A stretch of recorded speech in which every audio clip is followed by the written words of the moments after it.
मुझ को जाना चाहिए उस साइड पे नहीं जा रही। जैसे स्टॉक मार्केट है, स्टॉक मार्केट के अंदर जितना कारोबार हो रहा है वो एक अलग बात है कि आजकल की इकोनॉमिक कंडीशन में स्टॉक मार्केट का इंडेक्स भी कभी ऊपर जा रहा है कभी नीचे आ रहा है।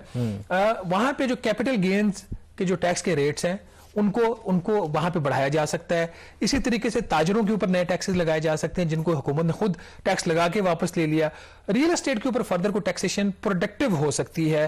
तो उस साइड पे जहां पे पाकिस्तान का अमीर तरीन तबका हिट होगा उस साइड पे नहीं हुकूमत जा रही, उन साइड की तरफ जा रही। ये तो IMF की तजवीज है ना, IMF भी शायद एक शॉर्टकट ढूंढ नहीं, वो प्रॉब्लम उनका IMF का ये है कि जब आप इतना बड़ा फिस्कल गैप आप उनको दिखा देंगे तो वो कहेंगे जी कि माली साल खत्म होने में तो 5 माह से भी कम पीरियड आपका रह गया, फरवरी मार्च अप्रैल मई जून।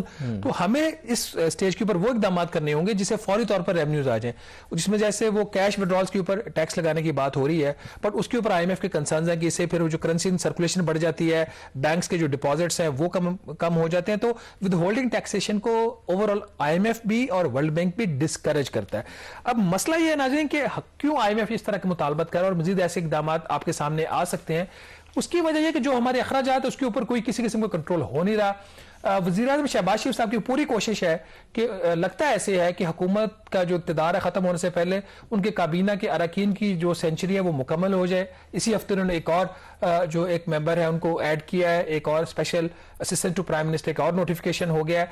जो IMF को कल एक बात बताई गई है कि ओवरऑल जो अब शरह सूद में भी चूंकि इजाफा हो रहा है, महंगाई की शरह में इजाफा होने की वजह से तो स्टेट बैंक अपने जो है पॉलिसी रेट ऊपर कर रहा है। जो खतरनाक तरीन नंबर है जिसका हम 12 जिक्र कर रहे हैं वो है कर्जों के ऊपर सूद की अदायगी। कल जो IMF को बताया गया है कि इस माली साल में जो कर्जों के ऊपर सूद की अदायगी है उसका कुल खर्चा तकरीबन 5,200 अरब रुपया हो सकता है। ये बहुत बड़ा नंबर है। इसको आप ऐसा अंदाजा लगा लीजिए कि इस साल का जो पाकिस्तान का वफाकी हुकूमत का बजट है वो 9,600 अरब रुपए का है।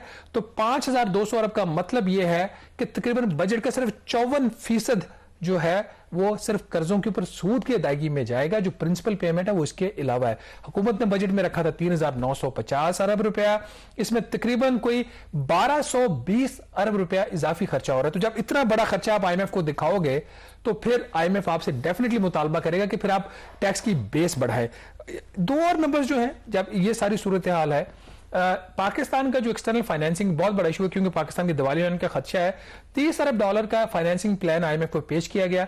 हमारे ज़राए के मुताबिक उसके ऊपर भी IMF के काफी तहफ़्फ़ुज़ात थे। खास तौर पर हुकूमत ने उसमें दिखाया कि 1.5 अरब डॉलर का यूरो बॉन्ड अभी भी फ्लोट हो सकता है और 6.3 अरब डॉलर के फॉरेन कमर्शियल लोन्स लिए जा सकते हैं। तो IMF का ये कहना था कि जो मौजूदा कंडीशन है उसमें ये हुकूमत के लिए काफी मुश्किल चीज हो सकती है। हुकूमत को फौरी तौर पर कुछ 4 अरब डॉलर चाहिए जो अपनी अदायगियां करनी है, वो अदायगियां जो रोल ओवर या रीफाइनेंसिंग की कैटेगरी में नहीं आती, आपको वाकई ही वो पैसे वापस करने हैं।